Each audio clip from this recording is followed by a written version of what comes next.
안녕하세요. 노사라이브TV 신대표 신동훈 노무사입니다. 오래간만에 인사를 드리는 것 같습니다. 그 바빴던 와중에 저희가 담당했던 사건 중에 여러분들이 꼭 알아두었으면 좋겠을 사건 하나 있어서 소개를 시켜드리겠습니다. 이른바 채용 취소를 할 때 어떤 식으로 채용을 취소해야 되느냐, 인사 담당자분들께서 잘 봐주시면 더 좋을 것 같고 취업준비생분들도 이걸 알아주시면 좋을 것 같아요. 기업 입장에서 채용 과정은 인사노무에서 노무사의 검토를 받을 그럴 영역이 아니라 인사관리적인 영역이기 때문에 직원들이 알아서 하면 되는 영역이다 라고 생각하는 부분들이 많습니다. 하지만 그렇지 않기 때문에 제가 오늘 이 영상을 찍고 있는 거겠죠. 채용 과정도 노무사 혹은 노동법의 검토를 받아야 하는 엄연한 인사노무 절차입니다. 기본적으로 두 가지 법이 있어요. 첫 번째로는 채용 절차 공정화에 관한 법률입니다. 이건 채용 공고를 어떻게 올리고 면접을 어떻게 하고 그거에 관련된 법이고요. 또 하나는 우리가 흔히 알고 있는 근로기준법이죠. 근로기준법은 근로계약을 한 이후에 적용이 되는 건데 채용 과정에서 무슨 근로기준법을 봐야 되는 거냐 라는 생각을 하실 수 있는데요. 그렇지 않습니다. 채용 과정에서도 어느 단계가 넘어가면 근로기준법을 지켜야 하는 단계에 접어듭니다. 물론 공고문을 올리고 면접을 보는 단계에서는 채용 절차 공정화에 관한 법률 32 인상 사업장에 적용이 되는 거죠. 이 법률의 적용 대상이지 근로기준법의 적용 대상이 아니에요. 근데 이제 면접까지 보고 회사에서 이제 이분 정도면 우리 회사에서 일을 했으면 좋겠다 라고 해서 합격 통지서를 보내죠. 대기업들은 메일로도 보내고 우편으로도 보내고 문자로도 보내고 여러 가지 방식으로 보내잖아요. 당신은 우리 회사에 합격했습니다.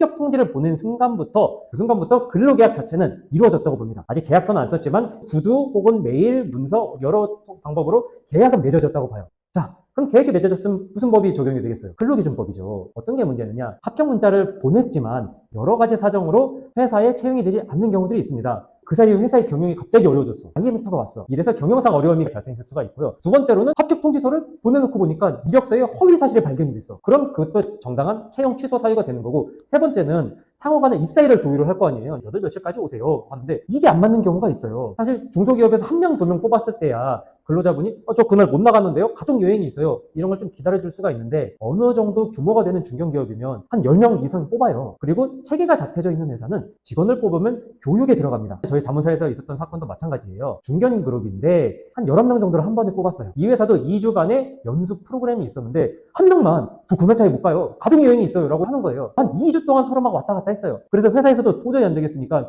A씨를 위해서 우리 전체 교육 일정을 바꿀 수는 없지 않느냐. 대관 같은 것도 다 해놨고 강사도 다 섭외를 해놨으니까 A씨를 위해서 교육 일정을 바꿀 수도 없고 그 사이에 A씨 전화도 안 되고 문자를 보내도 답변이 한 이틀, 3일 있다 오고 그러니 채용은 이제 좀 어려울 것 같습니다 라고 문자를 보냈습니다. 인사 담당자가. 그래서 그분이 네! 라고 보냈어요. 이제 회사에서는 이렇게 채용이 취소가 됐구나 했는데 이게 웬걸? 얼마 전에 서울지방노동위원회에서 부당해고 구제 신청서가 날라왔습니다. 채용 취소를 했는데 부당해고다? 사실 알고 계신 분들 많으실 거예요. 채용 합격을 통지한 순간부터 아까 말씀드렸듯이 근로계약이 성립이 되었기 때문에 채용 취소는 곧 해고입니다. 그렇기 때문에 해고를 하려면 정당한 사유와 정당한 절차를 일반 근로자와 마찬가지로 밟아야 되는 거예요. 물론 이 정도 되면은 아직 실제로 근로를 시작하지 않았기 때문에 어지간하면 사유는 인정이 됩니다. 이번 사건 같이 회사가 나오라는 날짜를 본인이 맞추려는 노력을 전혀 안 해. 가족여행 일정을 바꿔보려는 노력을 한다든지 아니면 문자를 바로바로 보내서 미안한 티라도 내고 막 그래야 되는데 미안한 티도 안 내. 일정 조정하려는 노력도 없어. 문자를 보낸 며칠 있다 답이 오고 전화도 안 받아. 사유는 인정이 됩니다. 문제는 근로기준법에 보면 이런 게 있죠. 해고는 서면으로 통지해야 된다. 대부분 회사들이 이렇게 채용 취소를 할 때는 문자라든지 메일이라든지 이런 식으로 보내지 우편을 보낸다든지 종이를 주면서 당신 채용 취소입니다. 직접 주는 경우가 많지가 않아요. 그러다 보니까 다 부당해고로 걸립니다. 예전에는 사실 뭐 번거로우니까 이런 경우들이 흔히 익스큐즈가 됐었거든요.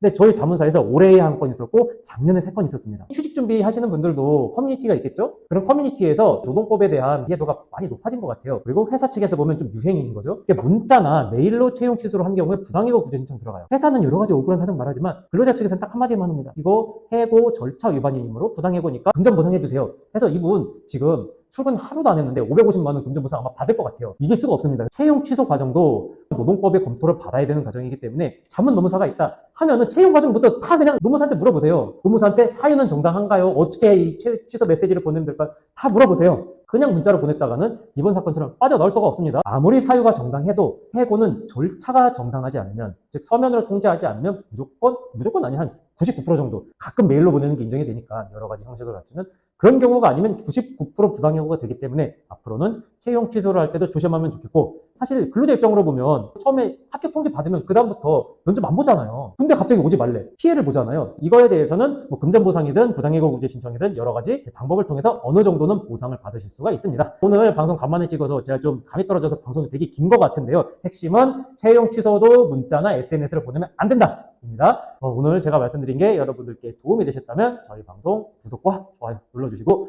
좋은 주말 되셨으면 좋겠습니다. 감사합니다.